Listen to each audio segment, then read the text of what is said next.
कभी दुखों का जाल तो कभी सुख का नकाब, जिंदगी इसमें उलझी है फिर भी है लाजवाब।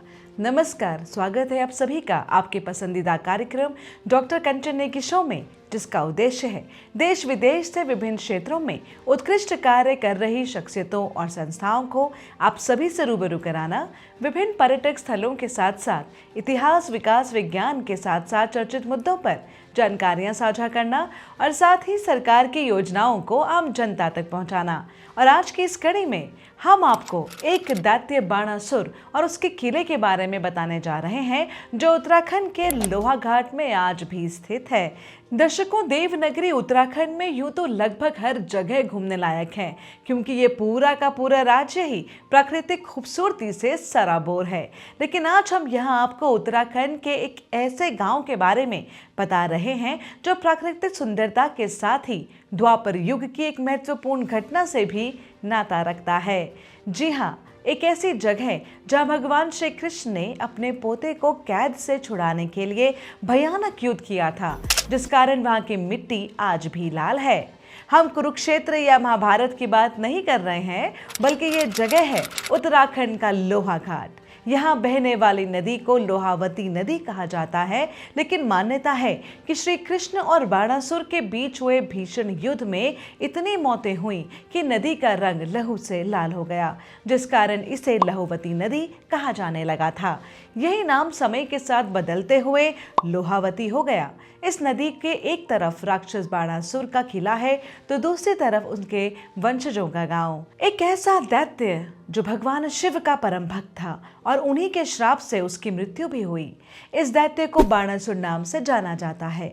उत्तराखंड के चंपावत जिले के लोहाघाट में आज इस दैत्य के किले को पर्यटक स्थल के रूप में संजोया गया है। कौन था ये राक्षस बाणासुर? ये सवाल तो आपके जहन में आ रहा होगा।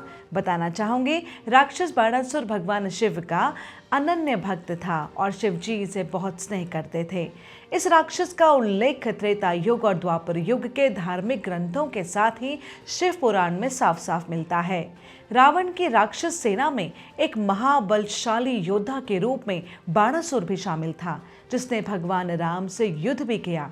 लेकिन युद्ध के दौरान ही ये श्री राम के वास्तविक रूप को पहचान गया, यानी वो जान चुका था कि श्री राम साक्षात भगवान विष्णु का अवतार हैं, और इस कारण ये युद्ध के मैदान से चला गया। आखिर क्यों किया भगवान श्री कृष्ण से इस राक्षस ने युद्ध?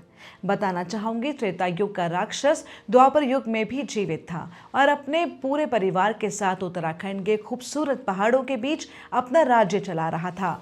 लेकिन इसी बीच एक ऐसी घटना होती है जिसके चलते अनजाने में ही ये श्री कृष्ण भगवान को अपना शत्रु मान बैठता है। दरअसल बाणासुर की बेटी उषा को श्री कृष्ण के पोते अनिरुद्ध से जब प्रेम हुआ, तो वो अपनी मायावी सहेली चित्रलेखा के पास पहुंची और अपने प्रेम के बारे में जिक्र किया।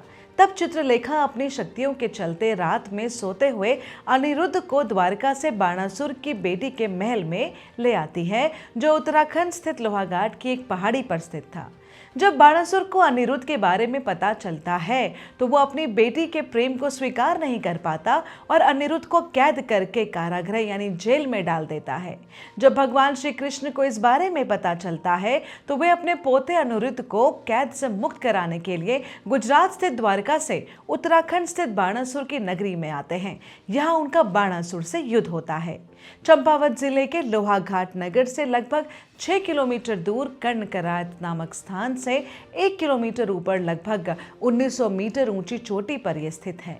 बाणासुर का किला, इसे स्थानीय लोग बानेकोट या बाणाकोट भी कहते हैं। कुमाऊं के इतिहास में इसके लिए बॉनकोट नाम का प्रयोग भी किया गया है। लिखा गया है कि लोहाघाट क्षेत्र का सबसे पुराना किला कोटोलगढ़ है, जिसको कहते हैं कि बाणासुर दैत्य ने अपने लिए बनाया था। जब वह विष्णु से न मारा गया, तो महाकाली ने प्रकट होकर उसे मारा। लोहा नदी उसी दैत्य के लहू से निकली। वहाँ की मिट्टी कुछ लाल कुछ काली है। इस किले में 360 अंश तक चारों दिशाओं में बहुत दूर दूर तक का नज़ारा साफ देखा जा सकता है। हिमालय के विहंगम नज़ारे के चलते अब यहाँ पर्यटन विभाग ने शक्तिशाली दूरबीन भी लगाई है। किले से चारों तरफ का विहंगम दृश्य देखते ही बनता है। चोटी पर लगभग 90 मीटर लंबे और 20 से 25 मीटर चौड़ाई के आकार में बने हुए किले के जयशेष अब साफ दिखाई देते हैं। ये किला भी अब भारतीय पुरातत्व विभाग के संरक्षण में है। किले से पूर्व एवं उत्तर दिशा में हिमालय की श्रृंखला दिखाई देती है और नेपाल की चोटियों से लेकर चौखंबा तक की चोटियों को भी यहाँ से साफ देखा जा सकता है। पश्चिम की ओर गहरी खाई है और इस ओर घना जंगल भी दिखाई देता है।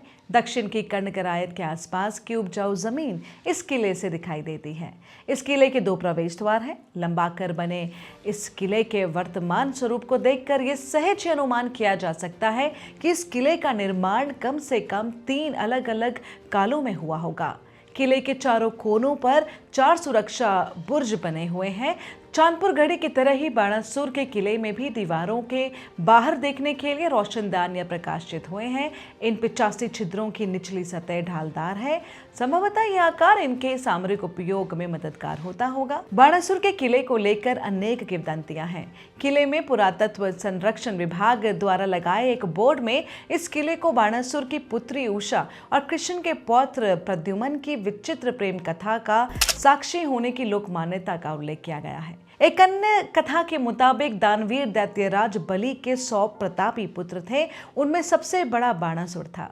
उसने भगवान शंकर की बड़ी कठिन तपस्या की। शंकर जी ने उसके तप से प्रसन्न होकर उसे सहस्त्र बाहु तथा अपार बल दे दिया।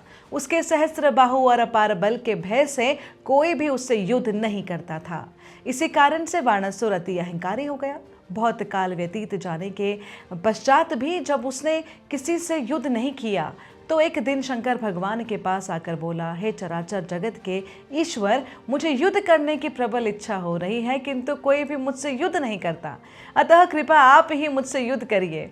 उसके अहंकार पूर्ण बात को सुनकर भगवान शंकर को क्रोध आया, किंतु बाणासुर उनका परम भक्त था, इसलिए अपने क्रोध पर काबू कर कहा, रे मूर्ख, तुझसे युद्ध करके तेरे अहंकार को चूर चूर करने वाला उत्पन्न हो चुका है। जब तेरे महल की ध्वजा गिर जाए तभी समझ लेना कि तेरा शत्रु आ चुका है। बाणासुर की उषा नाम की कन्या थी। एक बार उषा ने स्वप्न में श्री कृष्ण के पौत्र तथा प्रद्युमन के पुत्र अनिरुद्ध को देखा और उस पर मोहित हो गई।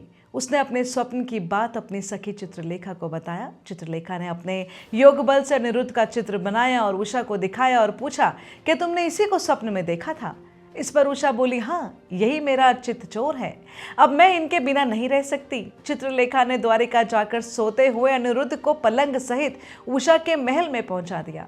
नींद खुलने पर अनिरुद्ध ने स्वयं को एक नए स्थान पर पाया और देखा कि उसके पास एक अनिंद सुंदरी बैठी हुई है। अनिरुद्ध के पूछने पर उषा ने बताया कि वह बाणासुर की पुत्री है और अनिरुद्ध को पति रूप में पाने की कामना रखती है। अनिरुद्ध भी उषा पर मोहित हो गए और वहीं उसके साथ महल में रहने लगे। पहरेदारों को संदेह हो गया कि उषा के महल में अवश्य कोई बाहरी मनुष्य आ पहुंचा है। उन्होंने जाकर बाणासुर से अपने संदेह के विषय में बताया। उसी समय बाणासुर ने अपने महल की ध्वजा को गिरी हुई देखा। उसे निश्चय हो गया कि कोई मेरा शत्रु ही उषा के महल में प्रवेश कर गया है। वह अस्त्र शस्त्र से सुसज्जित होकर उषा के महल में पहुंचा।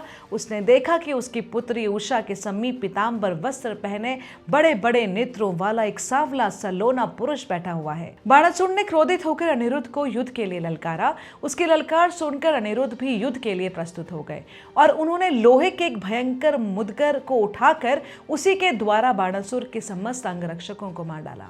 बाणासुर और अनिरुद्ध में घोर युद्ध होने लगा। जब बाणासुर ने देखा कि अनिरुद्ध किसी भी प्रकार से उसके काबू में नहीं आ रहा है तो उसने नागपाश से उन्हें बांधकर बंदी बना लिया। इधर द्वारिकापुरी में अनिरुद्ध की खोज होने लगी और उनके न मिलने पर वहां पर शोक और रज छा गया। तब देवर्षि नारद ने वहां पहुंचकर अनिरुद्ध का सारा वृतांत कहा। इस पर श्री कृष्ण, बलराम, प्रद्युमन, सात्यकी, गद, सांब आदि सभी वीर चतुरंगिणी सेना के साथ लेकर बाणासुर के नगर शोणितपुर पहुंचे और आक्रमण करके वहां के उद्यान पर कोटे, बुर्ज आदि को नष्ट कर दिया। आक्रमण का समाचार सुनकर बाणासुर भी अपनी सेना को साथ लेकर आ गया। श्री बलराम कुंभाण तथा कूपकर्ण राक्षसों से जा भिड़े। अनिरुद्ध कार्तिकेय के साथ युद्ध करने लगे और श्री कृष्ण बाणासुर के सामने आ डटे। घनघोर संग्राम होने लगा। चारों ओर से बाणों की बौछार हो रही थी। बलराम ने कुंभांड और कूपकर्ण को मार डाला। जब बाणासुर को लगने लगा कि वो श्री कृष्ण को नहीं हरा सकता, तो उसे भगवान शंकर की बात याद आई। अंत में उसने भगवान शंकर को याद किया। बाणासुर की पुकार सुनकर भगवान शिव ने रुद्र गणों की सेना को बाणासुर की सहायता के लिए भेज दिया। शिव गणों की सेना ने श्री कृष्ण पर चारों ओर से आक्रमण कर दिया, लेकिन श्री कृष्ण और श्री बलराम के सामने उन्हें हार का मुंह देखना पड़ा। शिवगणों को परास्त कर श्री कृष्ण फिर बाणासुर पर टूट पड़े। अंत में अपने भक्त की रक्षा के लिए स्वयं भगवान रुद्र रणभूमि में आए। रुद्र को आया देख श्री कृष्ण ने उनकी अभ्यर्थना की। भगवान शिव ने श्री कृष्ण को वापस जाने को कहा, लेकिन जब श्री कृष्ण किसी तरह भी पीछे हटने को तैयार नहीं हुए, तो विवश होकर भगवान शिव ने अपना त्रिशूल उठाया। महादेव के तेज से ही श्री कृष्ण की सारी सेना भाग निकली। केवल श्री कृष्ण ही उनके सामने टिके रहे। अब तो दोनों में भयंकर युद्ध होने लगा। बाणासुर ने जब देखा कि कृष्ण महादेव से लड़ने में व्यस्त हैं, तो उसने श्री कृष्ण की बाकी सेना पर आक्रमण किया। इधर जब श्री कृष्ण ने देखा कि भगवान शंकर के रहते वो अनिरुद्ध को नहीं बचा पाएंगे, तो उन्होंने भगवान शंकर की स्तुति की और कहा कि हे देवेश्वर, आपने स्वयं ही बाणासुर को कहा था कि उसे मैं परास्त करूंगा, किंतु आपके रहते तो ये संभव नहीं लग रहा है। लेकिन सभी को ये पता है कि आपका जो वचन है वो मिथ्या नहीं हो सकता, इसलिए हे प्रभु, अब आप ही जो उचित समझे वो करें। श्री कृष्ण की ये बात सुनकर भगवान शिव उन्हें आशीर्वाद देकर युद्ध क्षेत्र से हट गए। भगवान शिव के जाने के बाद श्री कृष्ण पुनः बाणासुर पर टूट पड़े। बाणासुर भी अति क्रोध में आकर उन पर टूट पड़ा। अंत में श्री कृष्ण ने अपना सुदर्शन चक्र निकाला और बाणासुर की भुजाएं काटनी प्रारंभ कर दी। एक एक करके उन्होंने बाणासुर की 4 भुजाएं छोड़कर सारी भुजाएं काट दी। उन्होंने क्रोध में भरकर बाणासुर को मारने की ठानी थी। अपने भक्त का जीवन समाप्त होते देख रुद्र एक बार फिर रण क्षेत्र में आ गए और उन्होंने श्री कृष्ण से कहा कि वो बाणासुर को मरने नहीं देख सकते, क्योंकि वो उनका भक्त है। इसलिए या तो तुम मुझसे पुनः युद्ध करो अथवा इसे जीवन दान दो। भगवान शिव की बात मानकर श्री कृष्ण ने बाणासुर को मारने का विचार त्याग दिया और महादेव से कहा कि हे भगवान, जो आपका भक्त हो उसे इस ब्रह्मांड में कोई नहीं मार सकता, किंतु इसने अनिरुद्ध को बंदी बना रखा है। ये सुनकर रुद्र ने बाणासुर को अनिरुद्ध को मुक्त करने की आज्ञा दी। बाणासुर ने खुशी खुशी अपनी पुत्री का हाथ अनिरुद्ध के हाथ में दिया और श्री कृष्ण का समुचित सत्कार कर उन्हें विदा किया। ऐसी मान्यता है कि बाणासुर एवं उसकी सेना के खून लहू के कारण ही लोहा घाट की मिट्टी लाल है और उसके खून से लोहावती नदी निकली। इसी कारण जगह का नाम लोहावती पड़ा। आज भी उत्तराखंड में न केवल बाणासुर के किले की दीवारें मौजूद हैं, बल्कि उसके वंशज भी किले के पास में ही स्थित एक गांव में रहते हैं, जिसे लोहा घाट के नाम से जाना जाता है।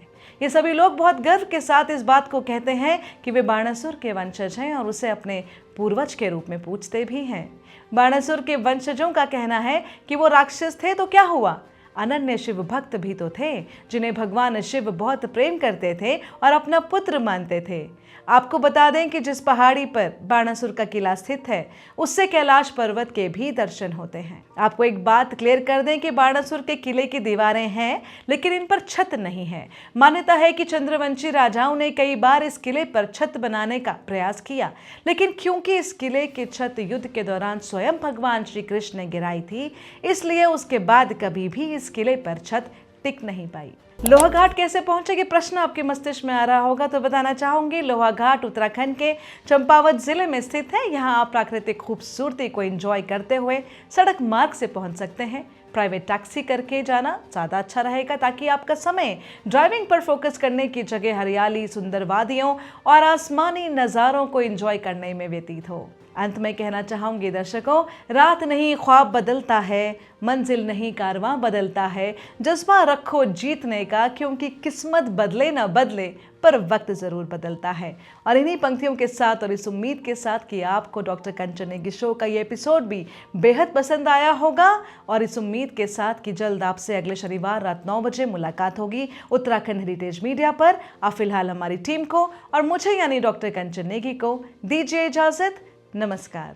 आपका business solutions, where your search ends.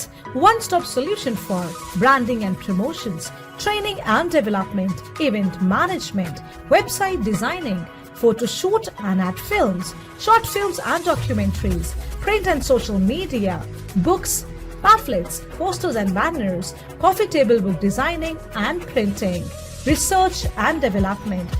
Contact us if you want to outshine the rest.